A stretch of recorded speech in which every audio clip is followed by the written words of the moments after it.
नमस्कार, मैं हूं मेघा मित्तल और आप देख रहे हैं जस्ट इंडिया। जहां एक और त्रिस्तरीय चुनावों के साथ साथ त्योहार नजदीक है तो पुलिस के सामने कानून व्यवस्था की बड़ी जिम्मेदारी बढ़ गई है और साथ ही आम जनता के साथ सामंजस्य बिठाने और लाइन ऑर्डर का सही तरीके से पालन कराने के लिए यूपी पुलिस किस तरह की तैयारियां करती रहती है, इन्हीं सभी बातों का जायजा लेने के लिए अलीगढ़ अपर पुलिस महानिदेशक आगरा जोन राजीव कृष्ण ने रेंज की पुलिस का जायजा लिया।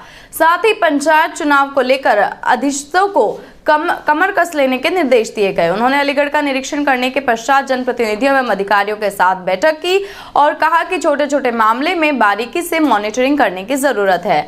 जोन व रेंज स्तर पर सामंजस्य की कमी दूर करने की आवश्यकता है और उन्होंने कहा कि अलीगढ़ की पुलिस बेहतर ढंग से काम कर रही है। महिला संबंधी अपराध की बारीकी से मॉनिटरिंग की जा रही है और जिला संवेदनशील जरूर है, लेकिन बेहतर पुलिसिंग से अपराध पर बराबर नियंत्रण बनाया जा रहा है। कुछ पहलुओं पर सुधार की आवश्यकता है। छोटे छोटे अपराध जैसे छेड़खानी समेत अन्य घटनाओं में पुलिस ज्यादा तवज्जो नहीं दे पाती है और इसी को लेकर अधिकारी व थानाध्यक्षों को संबंधित दिशा निर्देश दिए गए। उन्होंने कहा कि सोशल मीडिया की महत्ता अधिकारी बेहतर ढंग से जानते हैं, लेकिन थाना पुलिस को भी इस पर ध्यान देने की जरूरत है। और अलीगढ़ एक संवेदनशील जनपद है और उसी की समीक्षा करने के लिए, यहाँ की तैयारियों की समीक्षा करने के लिए महिला संबंधी अपराधों के प्रति संवेदनशीलता में और इम्प्रूवमेंट लाने के लिए और उनके अपराधों की समीक्षा करने के लिए मैं आया हुआ था। और पंचायत चुनाव बिल्कुल शांति से, निष्पक्षता से, पारदर्शी तरीके से हों, इसके लिए जो कदम उठाए जाने चाहिए और कमीशन के द्वारा, माननीय आयोग के द्वारा जो निर्देश दिए गए हैं, डीडी ऑफिस द्वारा निर्देश दिए गए हैं।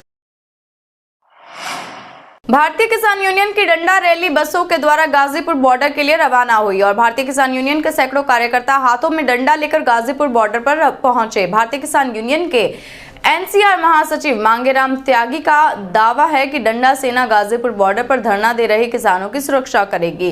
मांगेराम त्यागी ने यह भी कहा कि लाल किले की घटना को देखते हुए धरने में असामाजिक तत्व शामिल ना हो और इसके लिए अलग से डंडा सेना भाकियों ने तैयार की है और जिसमें दर्जनों कार्यकर्ताओं को शामिल किया गया है, जो अलग स्थान तहसील से बसों द्वारा गाजीपुर बॉर्डर के लिए रवाना हो चुके हैं।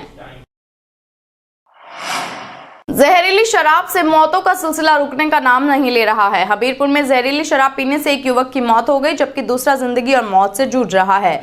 वहीं हमीरपुर में एक सप्ताह में जहरीली शराब से मौत की ये दूसरी घटना सामने आई है और मामला जनपद हमीरपुर के बसरिया गांव का है, जहां पर जहरीली शराब पीने से एक युवक की मौत हुई है, जबकि एक सप्ताह पहले भी जहरीली शराब से वर्तमान ग्राम प्रधान के भाई हरिश्चंद्र की मौत हो गई थी, जिस पर ग्राम प्रधान ने 5 लोगों के खिलाफ तहरीर देकर जांच की मांग की थी और तभी आबकारी निरीक्षक थाना प्रभारी ने अवैध देशी शराब की पेटी भी बरामद की हैं और आरोपियों को मुचलके पर छोड़ दिया गया। और अभी भी एक हफ्ता ही बीता है कि शराब पीने से सुदामा नाम के युवक की जान चली गई, जबकि दूसरा गंभीर हालत में उरई मेडिकल कॉलेज में जिंदगी और मौत से जूझ रहा है। युवक की मौत से मातम पसरा हुआ है, जिस पर आज जिला आबकारी अधिकारी और सीओ सरीला सहित आबकारी निरीक्षक राजेंद्र पाठक ने मौके पर पहुंचकर जांच पड़ताल शुरू कर दी है।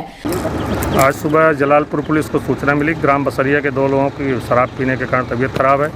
इस पर पुलिस मौके पर गई।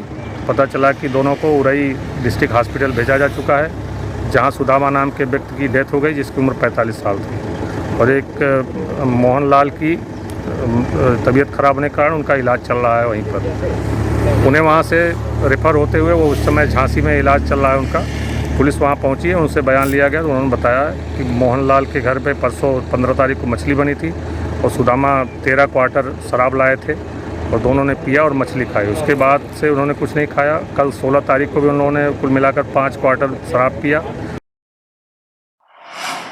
बुलंदशहर में खेत में लावारिस अवस्था में नवजात बच्चा पड़ा मिला। बच्चे की रोने की आवाज सुनकर मौके पर जमा हुए लोगों ने पुलिस को जानकारी दी और पुलिस ने खेत से लावारिस नवजात को उठाकर अस्पताल में भर्ती कराया। जिला अस्पताल में रेफर किया गया और खेत में नवजात पड़ा पाए जाने के बाद गांव में तरह तरह की चर्चाएं फैल गई और पूरा मामला अनूप शहर कोतवाली क्षेत्र के कोटला दौलतपुर गांव का है, जहां पर खेतों में एक नवजात बच्चा लावारिस पड़ा मिला, जिसके बाद पुलिस को सूचना दी गई और उसे अस्पताल में भर्ती कराया गया। पुलिस अभी मामले की जांच कर रही है और पता लगाने की कोशिश की जा रही है कि यह बच्चा किसका है।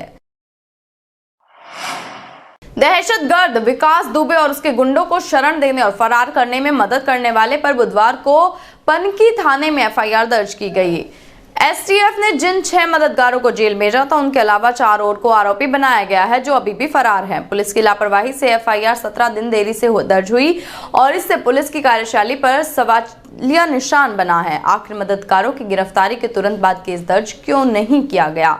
एसटीएफ ने 1 मार्च को 7 लोगों को असलहों के साथ गिरफ्तार किया और इसमें विष्णु कश्यप, अमन शुक्ला, रामची उर्फ राधे, अभिनव तिवारी, संजय परिहार, शुभम पाल और मनीष यादव शामिल हैं जो जेल में हैं। एसटीएफ की तफ्तीश में पता चला है कि मनीष यादव की भूमिका असलहों की खरीदारी में थी। बाकी 6 आरोपियों ने विकास दुबे, अमर दुबे और प्रताप मिश्र को वारदात के बाद से लेकर 3 दिन तक शरण दी थी और इसके अलावा अभिषेक, अर्पित मिश्रा, विक्की यादव और मोहन अवस्थी ने भी मदद की थी। इनकी तलाश की जा रही है। Doctor IG doctor Preetinder Singh ने बताया कि इन सभी के खिलाफ धारा 216 के तहत केस दर्ज किया गया है और जांच की जा रही है। गाय से टकराने के बाद पूर्णागिरि जनशताब्दी एक्सप्रेस ट्रेन का ब्रेक फेल हो गया जिसके कारण 22 किलोमीटर तक पूर्णागिरि जनशताब्दी ट्रेन उल्टी दौड़ती रही। खटीमा के पास कर्मचारियों ने ट्रैक पर पत्थर डालकर किसी तरह से ट्रेन को रोका और ट्रेन के रुकने के बाद उसमें सवार 50 यात्रियों को सड़क मार्ग से टनकपुर भेजा गया। मामले की जांच के लिए 3 सदस्यीय जेई ग्रेड के अधिकारियों की टीम बनाई गई है। दिल्ली से टनकपुर जाने वाली पूर्णागिरि जनशताब्दी एक्सप्रेस जंक्शन से बुधवार को 2:40 पर टनकपुर के लिए रवाना हुई और इसके बाद मझोला खटीमा होते हुए टनकपुर के होम सिग्नल पहुंची। इसी दौरान अचानक एक गाय इंजन के आगे आ गई और गाय से टकराते ही डीजल इंजन का ब्रेक फेल हो गया और जाम हो गया। ब्रेक जाम होने के कारण ट्रेन कंट्रोल में नहीं हुई। टनकपुर पर्वतीय क्षेत्र होने के कारण ट्रेन में काफी ढाल है और इसी वजह से ट्रेन उल्टी दौड़ने लगी। चकरपुर और खटीमा स्टेशन के बीच एक पुल की अधिक ऊंचाई से ट्रेन की स्पीड धीमी पड़ गई और गेट संख्या 35 पर ट्रैक पर कर्मचारियों ने पत्थर डालकर इस ट्रेन को रोक लिया और इसके बाद रेल प्रशासन ने राहत की सांस ली।